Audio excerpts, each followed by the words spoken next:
One thing that I hate about New Year's resolutions. Yep, you heard me right. I actually don't like one thing about New Year's resolutions, and I'm going to get into that in a little bit. But first, I want to say why I do like New Year's resolutions. So, one reason why I love January and even September kind of feels like a fresh new start, and sometimes I'll set goals for myself, basically because that's usually when the new school year starts and you're kind of transitioning and stuff like that. Um, but those two times of year are really special to me, September and January. And it's because it feels like it's a fresh new start. It feels like whatever happened in the past, you can kind of just go, okay, new hump, new fresh start, new page turn. And that is one reason why I love New Year's resolutions. And for those of you who've been following me, you know that I always set New Year's resolutions for myself. Now let's get into why I hate New Year's resolutions. So you've probably watched a lot of videos from artists and even just people in general setting New Year's resolutions is the thing to do around this time of year. It's almost kind of cliche. But that being said, one thing that I really hate about New Year's resolutions is this idea that you immediately have to jump on board to something that's very challenging. One thing that I see a lot, especially for artists when they set New Year's resolutions, is like, I'm going to draw every single day, or I'm going to do this big task every single day and work up to it. And the thing is, when you set that type of resolution or that goal for yourself, you're setting yourself up for failure. And it's going to bum you out. By the middle of the month to January, you're not going to be able to keep up with that New Year's resolution. And then you're going to feel so defeated that you're probably going to step away from art because you didn't keep that goal. So I've noticed a lot of people when they go to do New Year's resolutions, they have such a disgust for it that they actually don't set any. And I really think it's just because they're setting resolutions and they've heard of setting resolutions that are just too complex or too hard for them to achieve. So how do you set up New Year's resolutions that aren't going to bog you down, that aren't going to make you feel this huge pressure on your back that you have to keep up with this goal? That's what I'm going to walk you through today because I am setting some New Year's resolutions for myself for my art. However, I have to keep in mind I'm in a different stage of life. So right now I'm a new mom and I have very little time. So I cannot set the goal of drawing every single day. I did that in the past and I got really bogged down with that particular goal. It actually kind of crushed my creativity. And so I don't think for certain people it's a good goal to have. And I know I might get a lot of bulk on that. But I don't think it's a good resolution for some people to have. Some people can and some people can't. And I'm going to give you a different example so it kind of makes a little bit more sense of where I'm coming from. So if you have never run a marathon and you have barely even walked a mile outside of your house, setting the goal to yourself that by the end of the month you're going to run a 3K is not a realistic resolution or a goal for yourself. And so I feel like a lot of times we do that for our art. We kind of just think, oh, this is going to be easy. I'm just going to push this huge goal on myself and pressure myself to do this by the end of the month. We would never, ever force ourselves to run a marathon, a full-fledged marathon, if you had not even been walking from the beginning. It's an unrealistic goal, and not only that, it can actually hurt you. So the same thing I think is true with art. If you are not used to drawing every single day, or at least every, I would say 5 to 6 days a week, it's very unrealistic for you to set a goal to draw every single day. It's going to wreck you emotionally, especially when you feel this pressure on you to step up and draw, and then you get this artist block. And it's also going to be emotionally and mentally defeating to you because you're not going to be able to actually achieve that goal. So, how do you go about creating New Year's resolutions that you can actually accomplish? Well, the first thing that I like to do is just kind of get a general goal for myself of one thing that I'd really like to improve on this year in my art. So, for me personally, I really want to work on my animals. I'm good at drawing animals, and I actually want to improve that a little bit. And since I'm in a season of my life where I don't have a lot of time, drawing animals is actually pretty easy for me. It's something that I like to do, but I want to push myself a little bit further in that. So, what could I do to push myself a little bit further in drawing of my animals? Well, my goal for this year is to add movement, which takes me to our second specific way that you can help reach your goal. And that is basically determining something very specific and very small that is easily achievable. So for me, I'm going to work on slight movement, maybe like a head tweak or changing the head position, working on lifting a foot or bending the tail a certain way, trying to show emotion in one specific area of the animal that I'm drawing. The next thing I'm going to be doing is setting an easy goal for me to accomplish. So not the I'm going to draw every single day goal, but rather setting a goal such as I'm going to study artists and art styles that I really like and kind of list out why I like those particular styles. That's something really easy. You can do that while you're waiting in line on your cell phone a lot of times. You can look in Pinterest, you can look on Google.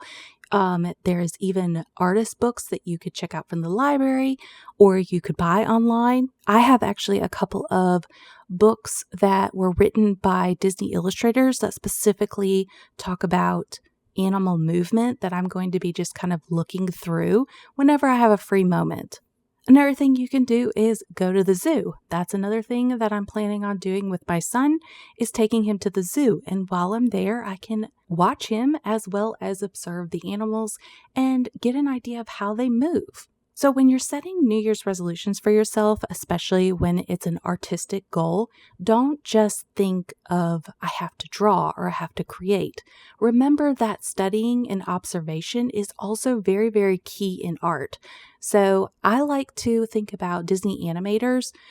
If you look at any of the behind the scenes stuff, such as The Lion King, if you look at the behind the scenes of how the animators actually created that beautiful animation, they brought live animals in and they studied those animals. They went into the wild, they went to the zoo, they went on safaris, and they actually studied the movement of the lion in order to communicate it better. So don't just limit yourself to basically I'm going to do an exercise when you're creating New Year's resolutions or goals for yourself. It doesn't even have to be around New Year's. Remember that also observation and studying is a great way to improve your art. The next thing that I'm going to do for myself is starting small. So I actually kind of mentioned this earlier, but for every time I draw a new animal, I want to change one element of it.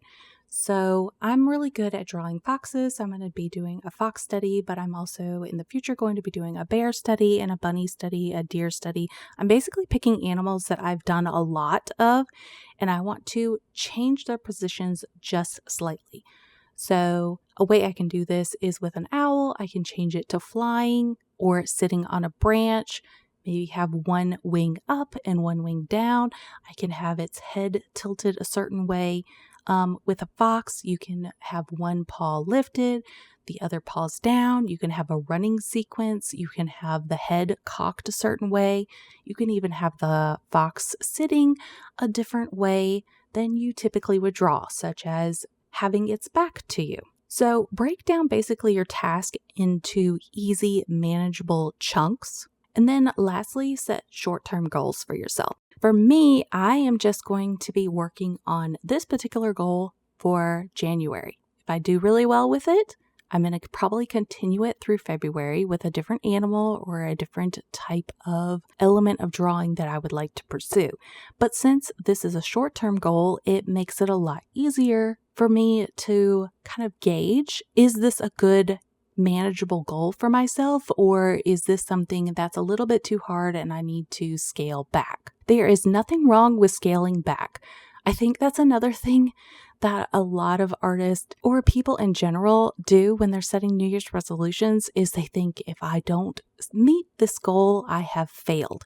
That's not necessarily true. You just learned something about yourself that you can't maybe necessarily reach that goal the way you were planning on it. So it's a good opportunity to change the goal a little bit at the end of your short-term goal time.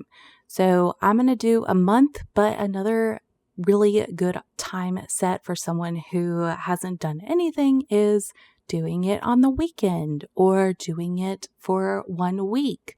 Another thing you could do is say every Monday, I'm going to set aside this amount of time to do this. Start really small and build your way up. The same is true if you are exercising, such as working with weights. You're not going to go and pick up that 25-pound to 50-pound weight. You're going to start with your 3-pound and then 5-pound and slowly move your way up. The same is true when you're working with New Year's resolutions. So what would this look like if you wanted to accomplish something new in watercolor? For me personally, I really want to work on my drawings, which will be kind of the skeleton structure for my watercolor. But I know some of you don't really like to draw, but you really like to play around with watercolor. So what could you do for New Year's resolutions that are easy to accomplish? The very first thing is kind of list out a general thing of what you would like to do better at watercolor, such as going back to the basics. Do you want to work on gradient washes? Do you want to work on softening an edge?